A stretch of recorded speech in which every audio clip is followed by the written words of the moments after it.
For identical girls, dressed in torn clothes, show up at a graveyard and quietly sit by a woman's grave. A passing CEO sees them and asks one simple question, but the answer he hears stops his heart and unravels a past he's been running from. What he learns next changes everything. Before starting the story, make sure to subscribe the channel so that you don't miss any update in future. It was a gray, wind-whipped morning. The cemetery stood silent, except for the soft crunch of leaves beneath 4 tiny sets of feet. They moved like ghosts for little girls, identical down to their torn jackets, hollow eyes, and dirt-streaked faces. Twins. But not just 2. 4. They walked side by side, arms linked, as if afraid they'd disappear if they let go. They stopped in front of a grave. The stone was simple, weather-worn. A single name carved into it, Elena Grace. No flowers, no photo, just pain, unspoken, piled up like dust. One of the girls knelt and whispered, "We're here, Mama, like we promised." The oldest looking of the 4, maybe by minutes, pulled out a wrinkled paper from her pocket. She placed it on the headstone, weighed down by a pebble. The wind tugged at it. A few faded words were scrawled in a child's handwriting. "He will come. You said so." We waited. At that moment, a sleek black car pulled into the cemetery's side path. Out stepped a man in an expensive coat. Sharp eyes. Cold, tired face. Alexander Voss. CEO. Billionaire. The kind of man who crushed deals before breakfast. He didn't notice the girls at first. He came for his own grief. His own past. A few rows down, he stopped before another grave, Elena's. And that's when he saw them. 4 identical girls. Silent. Motionless. His heart paused. His breath caught. "What the hell?" he whispered. He slowly approached. "Hey, are you okay?" One of them looked up. Her voice barely a whisper. "She's our mom." Alexander blinked. "What?" Another one repeated, firmer now. "She's our mom. This is her grave." Alexander's throat dried. He looked at the name again. Elena Grace.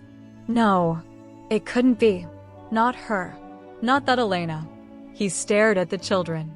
The same curls. The same eyes. No. He refused to believe it. I knew her, he muttered. A long time ago.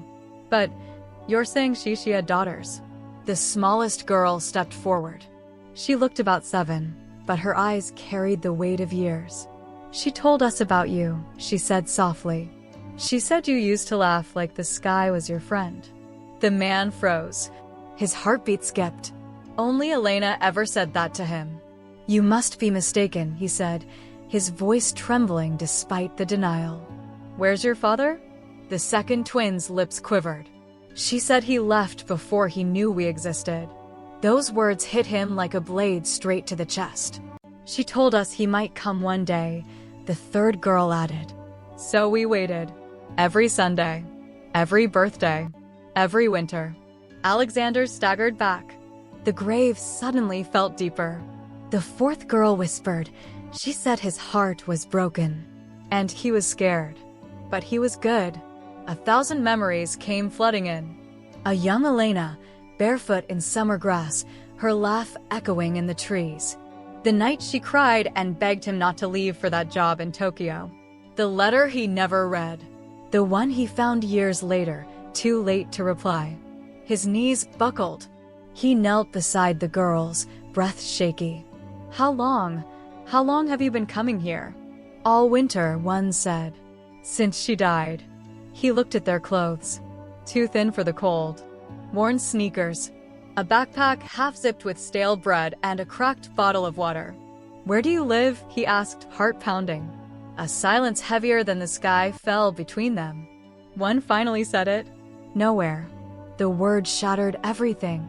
They'd been sleeping in abandoned bus stops. Under benches. Sometimes on the church porch. The cemetery was their sanctuary because it was the only place their mom still existed. And no one ever noticed. Not the neighbors.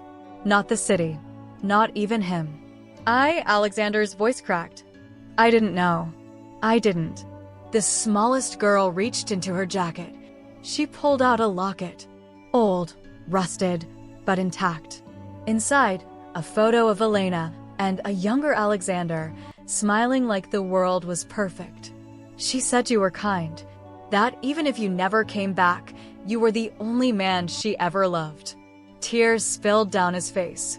He wasn't the crying type.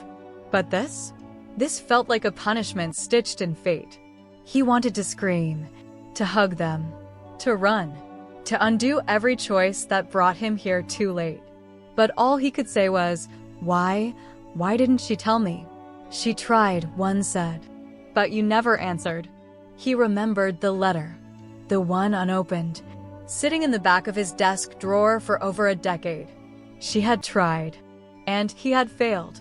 Failed her, failed them, and now they were all he had left. He looked at their faces, so much like hers, each one holding a piece of the woman he once promised the world to.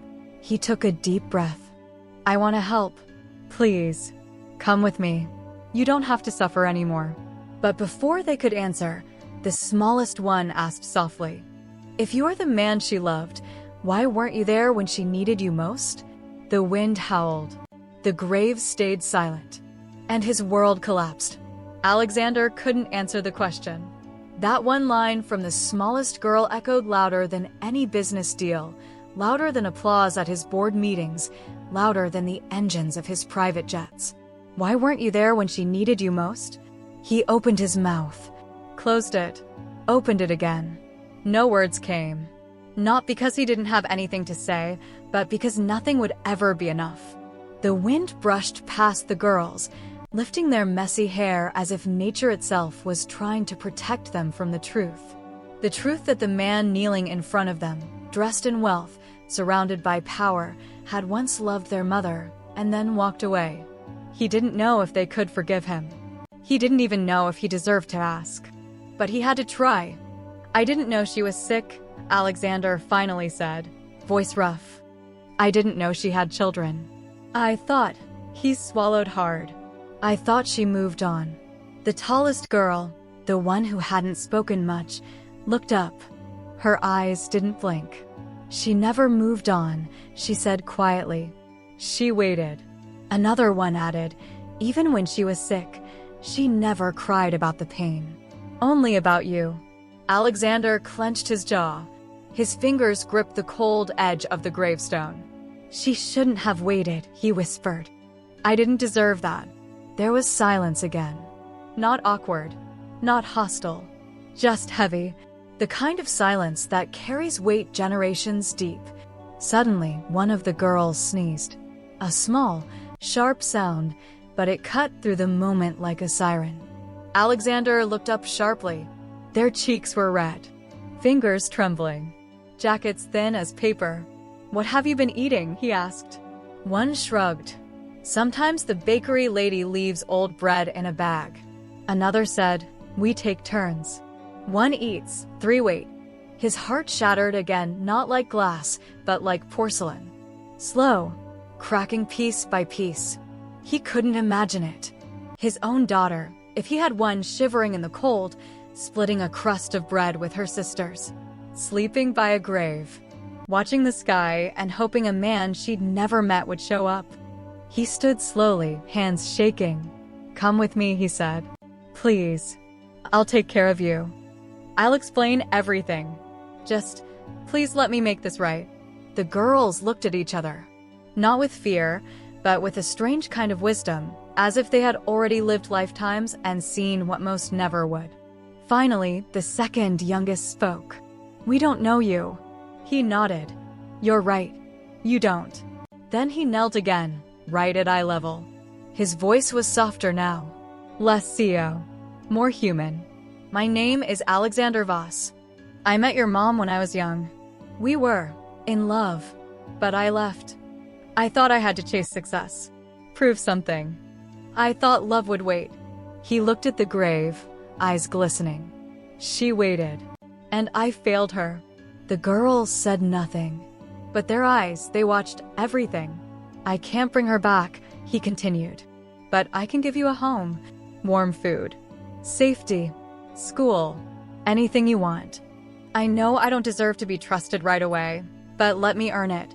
He reached into his coat pocket and pulled out something small, a silver ring. I gave her this the day I left, he whispered. Told her I'd come back for her. She never took it off. He handed it gently to the smallest girl. Her fingers curled around it slowly, as if she was holding a heartbeat. She gave it to me, the girl said, right before she closed her eyes. Alexander inhaled sharply. She believed in me, even then? She said you'd feel it, one of the girls said. That you'd know when it was time. They stood there, in a quiet circle of grief, memory, and fate. A siren blared in the distance. Somewhere, the world moved on fast, cold, uncaring. But here, time had frozen. After a long pause, the girls nodded. Not all at once, one by one, as if accepting the possibility of something they'd only ever dreamed of, kindness. Alexander opened the back seat of his car.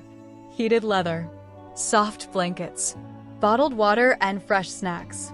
It looked like a spaceship compared to the sidewalk cardboard they were used to. The youngest paused before climbing in. She turned around and asked one last question. Will you come back to visit her?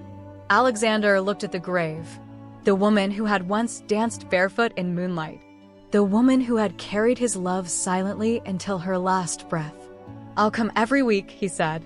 And not just to say sorry, but to tell her about every smile you give me. The girls finally climbed in. As the car pulled away, none of them spoke for several minutes. The oldest stared out the window. Do you think he's really our dad? She asked. The girl beside her hugged the ring to her chest. I think he's about to find out. Inside the car, Alexander stared ahead, but his mind was racing. For daughters.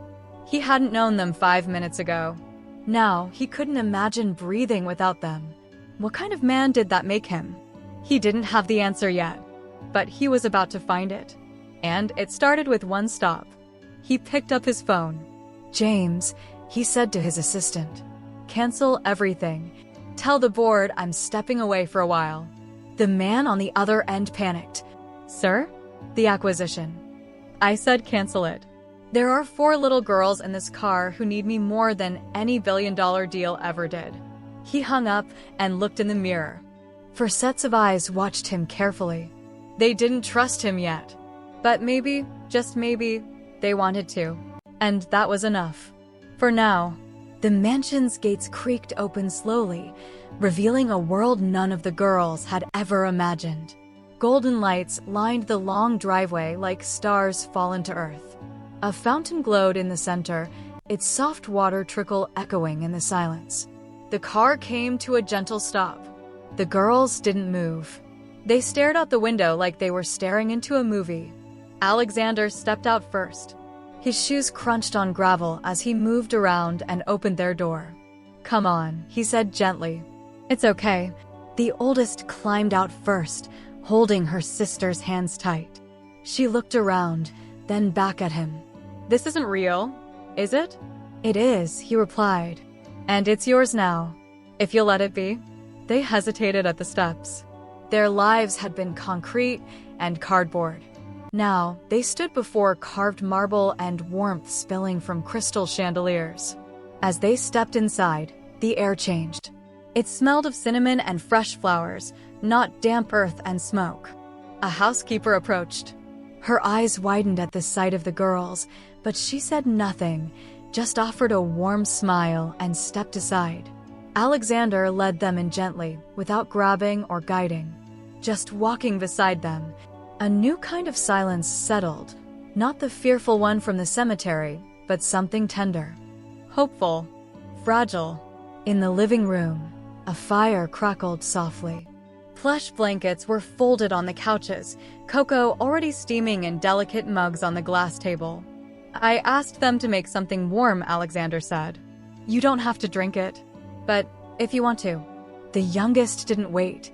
She ran toward the cup and wrapped her hands around it like she was holding the sun. The other 3 followed, slower, still scanning everything. Every chandelier, every picture frame, every shadow. This was her dream, one of the girls whispered. Alexander looked over. Whose? Mama's. She used to tell us stories about a place with warm lights and soft blankets, where no one yelled and no one was cold. She said she wanted to build it one day, another added. But she never got the chance. A storm raged inside Alexander, not of anger, but of regret. He had spent a lifetime building palaces for strangers, while the woman he once loved froze in the dark, dreaming of warmth. She built it, he said softly. She just didn't live to see it. But this is hers. Through you. The girls didn't speak, but something shifted in their eyes. Like the first cracks in an icy lake, dangerous, maybe, but the beginning of something new. Dinner was quiet. The chef had prepared everything from fresh pasta to buttered rolls, but the girls picked cautiously, as if someone might take it away if they ate too much. Halfway through the meal, one of them whispered, "Do you have a dog?" Alexander shook his head. "No, but if you want one." The girl smiled, just a tiny lift of her lips, and went back to chewing. Later that night, as they stood in the grand hallway, the girls kept their backpacks on. "You can take those off," Alexander said gently. "They're all we have," one replied. He nodded. "They're yours. Always." A butler opened the door to the guest room. The girls peeked inside. For identical beds, soft pajamas folded neatly on each, stuffed animals tucked into the corners, night lights glowing in gentle yellow. One of the twins gasped. Another rubbed her eyes. "She told us about this." "About what?" "About a room where no one cried at night. Where you didn't have to sleep with your shoes on, in case someone made you leave." Alexander looked at the room. It had been staged with care, but now it felt like a promise. One he had no choice but to keep. "Do you want me to read something to you?" he asked. The girls exchanged glances. They weren't used to being offered bedtime stories or kindness. But the smallest girl finally nodded. He picked up a book. The pages were thick, the words large. A story about a bear who lost his way in the snow and 4 birds who helped him home. Halfway through, one girl's head began to drop. Another curled into the blanket. The third whispered, "Is it okay if we fall asleep?" Alexander smiled. "It's more than okay." By the time he closed the book, all 4 were asleep. For a long time, he stood in the doorway, watching, not moving, not breathing, as if afraid that if he blinked, they'd vanish. He saw Elena in all of them, the way they hugged their pillows, the crease in their brows when they dreamed, the strength in their stillness. She had raised them alone, protected them, taught them to be brave without ever being safe. And now she had handed them to him without ever speaking a word. His knees went weak. He walked back to his room and closed the door. Then he sat on the edge of his bed and cried, not for guilt, not just for her, but because somewhere deep inside, he felt something unfamiliar, like his heart was being rewired, rewritten. He wasn't alone anymore, and neither were they. The next morning came with sunlight and the smell of pancakes. Laughter echoed from the hallway. Light, shy, but growing. The girls were in the kitchen, helping the chef stir batter and steal strawberries. Alexander stood at the doorway, invisible for a moment, watching, smiling, terrified. Because for the first time in decades, he didn't want to run a company. He just wanted to be theirs. But as he stepped forward, ready to ask them about their night, the oldest one turned to him and asked, "Do you know what her last words were?" He froze. She held up the locket, opened it, and said quietly, She said, "If he ever finds you, tell him I forgive him. But he'll have to prove he's worthy of you." Silence fell again. But this time, Alexander didn't shrink from it. He walked over, knelt to their level, and looked them each in the eyes. "I will," he whispered. "I swear. I will." They didn't reply. But the smile the youngest gave him, it was the first sign that maybe, just maybe, he was already on the way. Days passed, though to the girls, They didn't feel like real days yet. They felt like dreams someone had forgotten to wake them from. No cold, no running, no fear. Just warmth, food they didn't have to steal, and beds that remembered their shape every morning. But despite the softness of this new world, the girls weren't sure how long it would last. The streets had taught them to expect things to be taken, not given. Alexander, however, was changing. He no longer checked his phone every 5 minutes. No meetings, no calls. His billion-dollar empire could wait. Every hour with the girls peeled something away from him, a layer of steel, of ego, of the ghost of the man who once walked away from love. He was rediscovering a version of himself he thought was long buried with Elena. And still, there was something unfinished.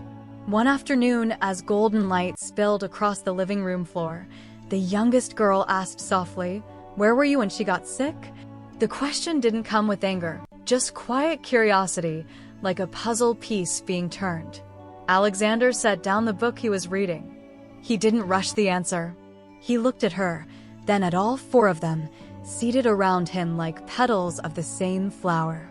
"I was building towers," he said, "winning awards. I thought success would fill the spaces inside me, but I didn't realize I left the most important one behind." The oldest girl tilted her head. "Did you love her?" He smiled, not with joy, but with a kind of ache. "More than anything. But I was too proud. I thought I had more time. I thought she'd wait forever." A pause, long enough for the girls to feel it in their bones. "She did," one said. "But it cost her everything." Alexander nodded, fighting tears. "And now I'm trying to give everything back to you." The next day, he did something unexpected. He took them back to the grave. Not to relive the pain, but to finish the silence. The sun was out, the sky wide and kind. The girls walked ahead of him this time, for shadows cast on the gravel, no longer afraid of where they were going. Alexander brought flowers, not expensive ones. Wildflowers, the kind Elena once said made her feel seen. He placed them on the stone and knelt. "I was late," he said quietly. "Too late for you. But I won't be late for them." The girls stood behind him, not crying, not trembling, just still. And then the smallest stepped forward and reached for his hand. He held hers like it was glass. "She said you'd change," the girl whispered. "She said if we gave you a chance, you'd become the father we never had." Alexander blinked back a wave of emotion. "I'm trying, every second." As they stood together, the breeze danced through the trees. The world didn't rush them. It just listened. Later, back at the mansion, a quiet ceremony took place. Alexander walked into his office, the one lined with medals, contracts, and power, and did something no one expected. He opened his safe, pulled out a black folder, and placed it on the table in front of the girls. "This is everything I own," he said. "The company, the house, the estate. I'm changing it all. Your names will be written beside mine." The girls stared at him, wide-eyed. "You're adopting us?" the second youngest asked. He smiled. "If you'll let me." No applause followed.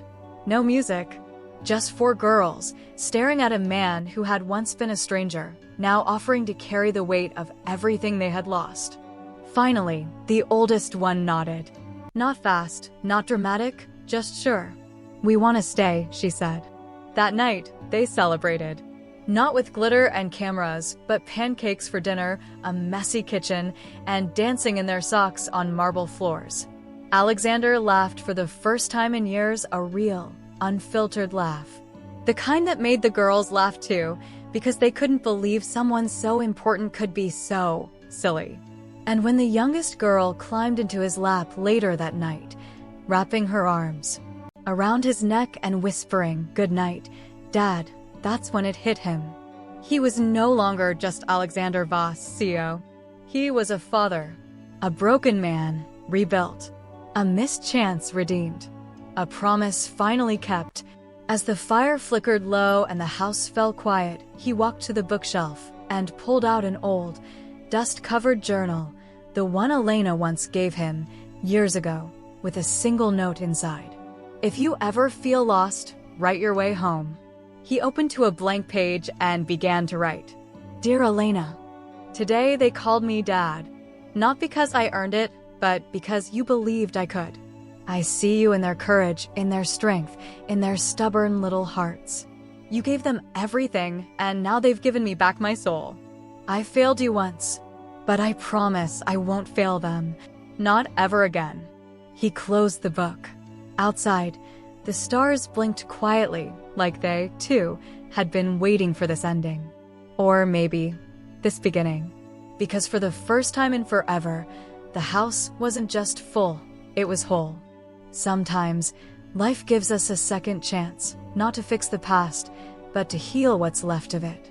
Love delayed is painful, but love returned is powerful. What we walk away from in pursuit of success might one day become the very thing that defines our true worth. Never underestimate the silent strength of those left behind. And never wait too long to say what matters. Because forgiveness may come, but only if you're brave enough to earn it.